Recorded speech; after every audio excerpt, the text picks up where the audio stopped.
जय हिंद। देखिए, जब से ट्रम्प राष्ट्रपति बना अमेरिका का, पूरी दुनिया में तबाही मचा के रख रहा है। वहाँ पे यहाँ से अभी उसने ट्रेड वॉर स्टार्ट कर दिया, पूरी दुनिया पे टैक्स इम्पोज कर दिया।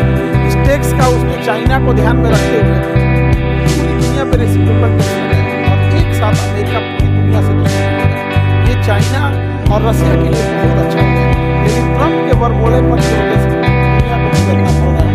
अभी उसने टेरिफ लगाना चालू किया है। चाइना पे 104% का टैक्स लगा, पाकिस्तान में 29% का बच जाएगा, 30% का टैक्स लगाया, इंडिया पे 26% लगाया। हालांकि इंडिया के पास में 26% नहीं लगाना चाहिए, लेकिन हम लोग कहीं ना कहीं थोड़ा बहुत सर्वाइव कर ही जाएंगे।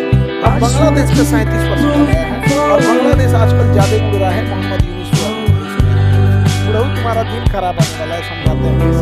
अब यहाँ पे 37% टेरिफ लगा। बांग्लादेश जिन जिन सामानों को अमेरिका को निर्यात करता है, जूट हो गया, सूती वस्त्र हो गया, कपड़े हो गए, टेक्सटाइल इंडस्ट्री, वो सारी चीजें भारत भी बेचता है। लेकिन भारत में टैक्स कम है, तो भारत में वो चीजें सस्ती हो जाएंगी और बांग्लादेश की वही चीजें महंगी हो जाएंगी। तो इस वजह से लोग बांग्लादेश की चीजों को खरीदते हैं, टैक्स ज्यादा है। अब ये बुढ़ऊ कुछ दिन पहले ये बुढ़ऊ बांग्लादेश से गए चाइना, और चाइना में जाके क्या करते हैं, भाषण देते हैं।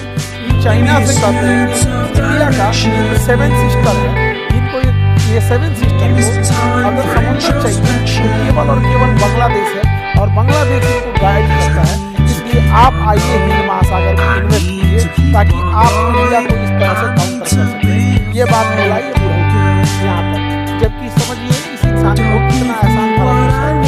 यहाँ पर बांग्लादेश को अगर नेपाल को व्यापार करना होता है तो इंडिया से सामान भेजता है, इंडिया के रास्ते, और इसलिए उसको नेपाल जाना है तो इंडिया के रास्ते, म्यांमार जाना है तो इधर से रहता है क्योंकि इसके रखाइन वाला एरिया डिस्टर्ब रहता है, भूटान जाता है तो इंडिया के रास्ते। इंडिया इसे अपना ट्रांजिट यूज करने देता है बिना किसी टैक्स से। अब इंडिया ने जब से ये जाके बुढ़ऊ बोला है चाइना में आप इंडिया को आके घेरिए, यहाँ इन्वेस्ट कीजिए, तो हमने इसका ट्रांसशिपमेंट बंद कर दिया है।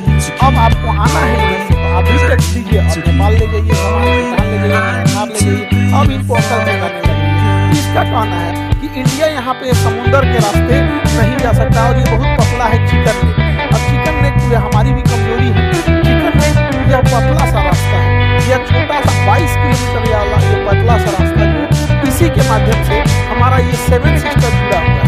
नहीं तो ये 7 सिस्टर को महज ये 22 किलोमीटर पतला रास्ता अगर काट दिया जाए तो हमारा 7 सिस्टर बन जाएगा। उसी का मजाक उड़ा रहा था ये। बांग्लादेश का ये वाला जो राज्य है इसका नाम है रंगपुर। ये रंगपुर जो है, अगर ये कब्जा हो गया रंगपुर जगह तो काम खत्म हो गया। अगर हम इसको कब्जा कर लेंगे पूरा बराबर हो जाएगा। अब हम लोग को आने जाने में कोई दिक्कत नहीं, ट्रेन ले जाएंगे, बुलेट ट्रेन ले जाएंगे, हाईवे ले जाएंगे, सब ले जाएंगे। हमारा जो पतला गर्दन था चौड़ा हो जाएगा। अब बांग्लादेश ये मत समझो कि हम ये नहीं कर सकते। हमारे नॉर्मल डिलीवरी में मदद हम ही लोग किए थे। 1972 में जब हमारा पाकिस्तान से नॉर्मल डिलीवरी नहीं हो पा रही थी ना, हम लोग ने नॉर्मल डिलीवरी करा दी। ऑपरेशन के लड़ाई 72 में आजादी हुए थे तो दादा लगते हैं मोहम्मद यूनुस, ये सब चीजों को समझे, वरना अगर ये कब्जा कर लिए तो कहानी खत्म हो जाएगा। इसके अलावा आप कह रहे थे कि हमारे पास यहाँ पे समुंदर नहीं है। ये जो त्रिपुरा राज्य है हम लोग का, त्रिपुरा, इससे महज 15 से 20 किलोमीटर बाद समुंदर स्टार्ट हो जाता है। अगर हम लोग इसको थोड़ा सा कब्जा करके नीचे उतर जाए तो त्रिपुरा यहाँ से समुंदर मिल जाएगा। तो क्यों ना हम मेघालय को ग्रेटर मेघालय बना दे और त्रिपुरा को ग्रेटर त्रिपुरा बना देते हैं, काम खत्म। एक्सपीरियंस भी है, इंडियन आर्मी के पास इसका है, वो भी है, कहाँ कहाँ क्या चीज़ है यहाँ घेर देगा यहाँ पे। इससे बांग्लादेश का ये चटगांव राज्य जो उसका सबसे बड़ा राज्य है चिटगांव, और सूर्यसेन ने चिटगांव शस्त्रागार को लूट लिया था, तो चटगांव राज्य कट जाएगा। चटगांव राज्य जब कट जाएगा तो ये एरिया में बांग्लादेश का पावर कंट्रोल भी खत्म हो जाएगा। देखिए, बांग्लादेश का ये जो स्टेट है ये रंगपुर है। ये रंगपुर को अगर हम काट देते हैं मेघालय को बड़ा करने के लिए कि हम मेघालय को ग्रेटर मेघालय बनाते हैं, तो ये हो गया ग्रेटर मेघालय। हम लोग का जो रास्ता पतला सा था अब वो चौड़ा रास्ता हो जाएगा। अब यहाँ देखिए ये बांग्लादेश है। बांग्लादेश से इनका कहना है कि इन लोगों के पास समुंदर नहीं है, तो त्रिपुरा को अगर हम थोड़ा सा 15 किलोमीटर 15 से 20 किलोमीटर नीचे लाए ये समुंदर के पास आ जाएगा। अब त्रिपुरा के पास अपना समुंदर हो गया।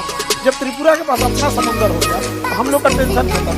इन लोग को समुद्र मिल गया यहाँ से, और हम लोग का ये चिकन नेक जो पतला सा रास्ता था ये भी चौड़ा हो गया। इसके अलावा म्यांमार का ये वाला एरिया रखाइन कहलाता है, जिसे अराकान आर्मी कंट्रोल करती है। रखाइन एरिया, रखाइन वाले में रोहिंग्या समस्या है और ये लोग बांग्लादेश पे आक्रमण करते हैं। तो क्यों ना हम लोग त्रिपुरा को समुद्र से मैच करा दें, और जैसे समुद्र से मैच करा देंगे तो इसका चिटगांव ये वाला एरिया खत्म हो जाएगा, काक्स बाजार। और इंडिया में जितने रोहिंग्या हैं जो बांग्लादेश से भाग के आए हैं, उनको कहा जाएगा भाई तुम यहाँ जाके रहो, अपने नेटिव स्टेट में जाकर रहो, हमारे यहाँ कहीं नहीं चला, भेज दीजिए यहाँ।